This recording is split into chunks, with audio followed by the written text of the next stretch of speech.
Jeff, 3-3 after a defeat last week. A lot of resilience shown by the boys tonight. Yeah, getting down 2-0 like that, it's a tough draw to have, and then fighting back, it's a pretty good thing, especially in the third period when we need to get another one to tie it up. So You had the puck around their net. Their goalkeeper was man of the match. He saved an awful lot, spilled an awful lot as well. Was there ever a danger of frustration? there was a lot of danger and frustration. There was a couple of times we were sort of getting under our own skin, which is never good to do, but we fought back from that and really pulled together. So the season's rolling on. Cardiff, dark horses down the bottom there, but the top 8 sides are all capable of nicking points off each other. Do you take a lot of heart from the fact that you've got yourself back into this one? Yes, especially after all the games that we've lost. When we go 2-0 down, we couldn't bring ourselves back from it, so this was kind of a boost, if you will. Even though it's only 1 point, it's a boost for us. Finger on the pulse time. It's second time in 2 weeks. The first period's been quite costly. Any reason? Is there? Do you actually go out thinking we can't have a poor first period and then find yourself 2 down? We always say that. We always say that we need to come out. We need to start hard. We need to go hard every shift, and then all of a sudden we sort of temper back a little bit and maybe take it for granted subconsciously. But yeah, I don't know why. Always going to be a tough house defending your title. Sides are always going to look at you as a benchmark. They're always going to raise their game a little bit more. There was a lot of that with the Warriors tonight, wasn't it? You beat them 6-1 earlier on the season down in their barn. Tonight they got 2 in front. They had something to hang their hat on, didn't they? Yeah, absolutely. Whether or not they pulled back, I don't think so, because they kept fighting and fighting and fighting. But we pushed right back at them starting from the second period. You've now got a couple of weeks to get down to training, heal a few little knocks and niggles, but the boys in good form?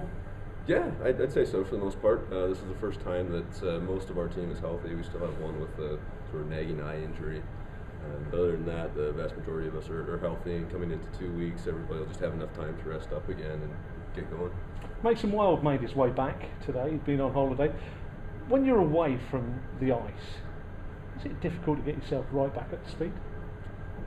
It depends on how long you're gone. If you're gone for 6 years, yeah, it's almost impossible. But if it's only a couple of weeks, then it's normally okay. Especially if you're taking care of yourself for the time that you're off. And Mason did a good job of doing that. He stayed in shape, so it was good. And we spoke before, and we spoke about the fact that everybody that comes through your fingertips, we saw a host of kids doing stick and puck tonight. Yeah, how's the coaching going with all the youth sides? Oh, brilliant. Like you said, stick and puck, we had 60 kids on the ice. 4 coaches there with a couple of the members coming in helping out, so that was good. But I have to say, one really big thing, the under-16s won 22-0 today. I think it's one of the first times that's happened for Oxford in a very, very long time. I'm very proud of those kids. They've been working hard, and they really deserve a game like that. So it's a great game. Really proud of the kids all around. Now the 16s, I think they go to the 19s, is that? And then they're talking about looking to try and break through onto the next phase. You're looking at those kids, and there is a world of difference. But how do you nurture those kids through? Well, we have 5 or 6 actually really talented players on the under-16s team. We just have to make sure that they all keep their heads up and they can work hard throughout the whole system. They have to work hard over the summer. We sent a few kids to England trials and Southwest trials, and that's really helped them out. And so the more kids we can get doing that sort of thing, the more ice they get and the better coaching they get. Not that our coaching is bad, I think our coaching is great, but it's just an additional on top of it all. So sending them through there and nurturing that whole way, I think these kids will be really good and they'll play for us at some point. So Jeff Sykora goes home tonight with the resilience of playing on the ice and getting a point after being behind twice in the game, and seeing his kids go with a 22-0 win. It's a happy weekend for Jeff. Great weekend. I couldn't end it any better with that score. So thank you very much, Jeff Sykora. Right, thank you. Right, Andy, 3 apiece. I commentated on the last game against the Wildcats, and somebody strolled through, popped one in the top shelf. What happened tonight? What happened tonight? Where's the big finish for me then? I'm a D-man, I'm not supposed to score. I'm supposed to stop goals, but even sometimes I haven't been doing that recently. So every now and then when I pop up with a goal, it's just a bonus. Just keep the team ticking I've along. looked at your stats. You're doing yourself down a touch there. You've got quite a few assists to your name, quite a few goals. That's what you do when you're older. You've got a bit of experience. You try and take the heat away from yourself, so people don't expect you to perform each week. But you know, it's no, it's good. It is good. It's fun when you score. But you know, we've got good goal scorers on our team. As long as I chip in every now and then, it just makes things a little easier. There we are. What about the boys? Resilience shown today. Yeah, definitely. Like Jeff said, you know, we'll come 2-0 down, come back. It's the first time this year we've done that.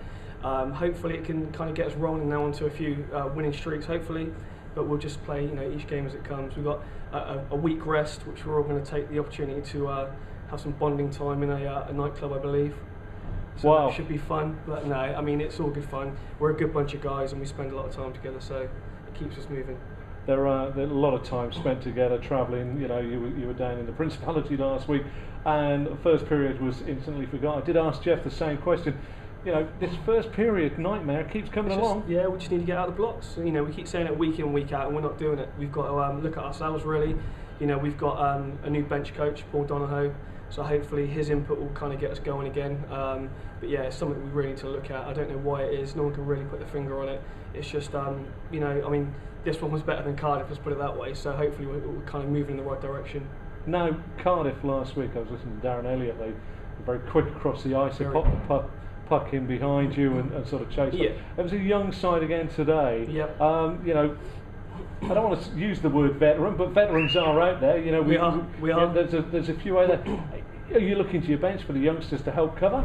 I wouldn't say that. You know, we've all got to do our jobs. We kind of bring the experience and try and keep it. You know, keep them level-headed. There's some young guys who could panic if we weren't there.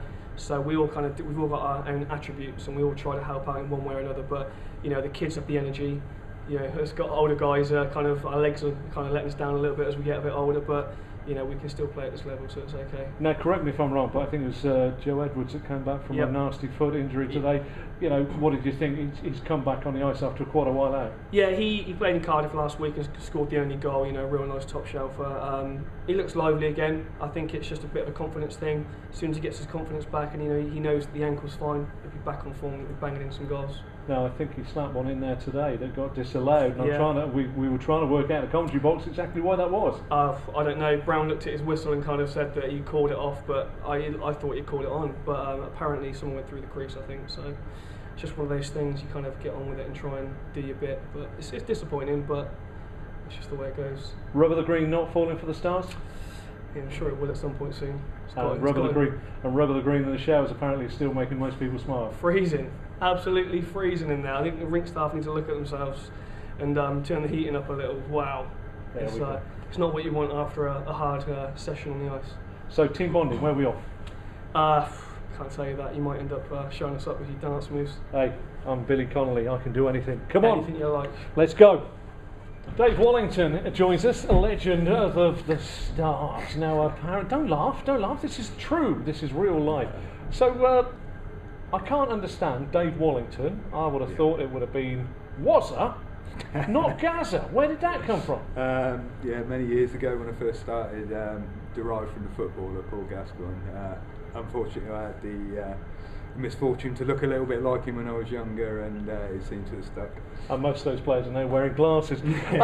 Let's talk about let's talk about how you took up ice hockey. Where did it come from? Yeah, really, I started just the year I left school. Basically, spent the whole summer skating. Guy I used to go to school with had taken it up, and I thought, played a reasonable standard of rugby. Gave up that and started playing hockey.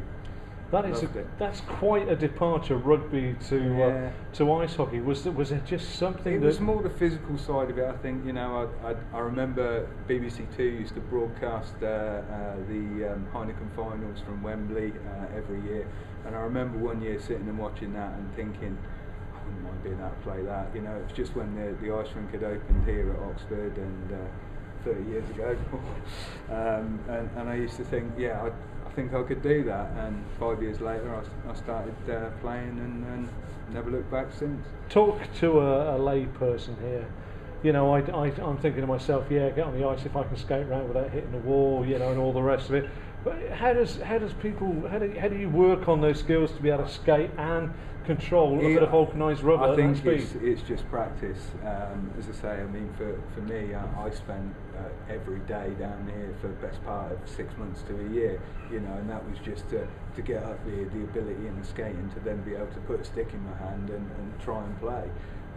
You know, I think there is something to say that it does come slightly naturally to some people. Others have to work a lot harder on it. But yeah, it takes some time. But once, you know, that's why people say start young. You know, the younger you can start someone skating, it's like riding a bike. You never forget it. One of the things that I'm impressed with is, you know, I play football and I'd go buy a pair of football boots back in the day that were 50 quid and people would drop down. It was a mortgage payment. Or I'd play cricket and pick up a cricket bat that was worth £100. You know, equipment-wise, I've just spoken to Darren Elliott. He's got padding, he's got everything on there. Where do you get equipment? How do you afford to do such a sport? Yeah, it's not a cheap sport, and especially when you start looking at the high-end kit that the guys are using out here tonight and the NHL use. But you can pick up a kit relatively cheap. You know, you have the added bonus of the internet these days. You know, I bought my kit second-hand, my first one off of a board down the rink here. You know. It was 80 quid for a full kit, you know, whereas if you look at the high-end stuff, you could pay anywhere up to close on £1,000 for a pair of good skates nowadays. So, you know, it's really where you're pitching it at. If you're starting, there's no need to go out and buy expensive kit. Go and get it on eBay, buy it second-hand. See if you like the game, then you can start investing bit by bit. But once you've got a basic kit, it's not too expensive, it's just your lifetime. Basic kit on an ice rink. Now let's talk about, how many years did you skate for the Stars? I played for the Stars for near on 9 years. How many games is that then for? Too many to count? Yeah, too many to think of. I mean, it's, you know, 40, 50 games a season. Some seasons, I remember 93, 94 when we were in British League Division 1, we had something like 72 games with cup games, you know, trying to work full time as well, and playing every Saturday and Sunday and potentially every other Wednesday. It takes its toll. It becomes your life. So, netminder, defenceman, attack, or just versatile? Defenceman for the first early part of my career, then ended up playing more of a versatility role, either up front or in defence. Games that stick out in your mind? There's a few really. You know, one that really sticks out in my mind, as I mentioned earlier, you know, a game we played here against Telford, who at the time were one of the best sides in the country. We ended up beating them 8-7 in front of about 1,000 people. You know, it's one that really does stick in my mind. But then on the other end of the scale, you know, I remember travelling up to Paisley, playing in a game up in Paisley with just 9 of us, and we ended up losing 37-7. You know, so there's some bad times and some good times. That is the shortest bench I've ever heard of. Oh yes. But what I will just say is, now, if you could score your dream goal, would it be a slap shot from the point past the top shelf, or would it be past 2 or 3, drag the keeper out, tuck it past him? I don't know. I think any goal's a good goal. It's the context in which that goal's scored. You know, if somebody said to me you could go and score the winning goal in the NHL and it'd just be a trickler, I'll take that any day of the week. You've been down here today watching the Stars take on the Chelmsford Warriors, and what is it like to come back into a rink? Do you still get that tingle? You know, yeah, I hanker after in football and cricket. 1 year in my prime back there, yeah. You know, and those days are past. Do you get the same tingle? Yeah, that's why I'm back playing again, just for the recreational team, for the Bulls. You know, you can't let it go. And I come down here tonight, as I say, this is probably the first game I've ever watched from start to finish that I haven't been involved in. I just want to be out there, you know. Tonight, even though I was hanging over the bench and shouting at the likes of Andy and Darren, you know, trying to give them a bit of advice. You know, they probably didn't want it me during the game, but you know, I can't help it. That's just, you know, it's just a draw it has for me. You're known as a legend of the Stars, but the Stars is a big family, isn't it? You know, you don't actually leave the Stars, do you? No, that's right. You know, I come down here, and it's probably the first time I've been to a Stars game in best part of 15 years. You know, and I see people who have been here and been with the club since before I even got involved. You know, so you know, it is one of those things. Hockey's one of those games that once you're involved, you're in it for life. And when you look down at Darren and the boys now, you can't help but put your fan base. I saw you actually at the corner of my eye was commentating. You were right there with them. Oh yeah, you can't help it. And you know, as I say, I mean, I'm there shouting over at Coxey, shouting over at Darren, and it's, you know, it's in my blood. It always has been. And you know, when you see guys like that, I just wish I was 20 years younger. Well, I just got to say thanks for your time with Oxford City Stars, and then start singing Welcome to Shooting Stars, because you're with the recreational, and it's good because we do need somebody to actually prop up the large waistbanded James Sheldon in the middle of the park. Is that correct? Oh yeah, he needs it. He needs some help. He needs some help. Thank you very much, Dave Wallington. Cheers, thanks.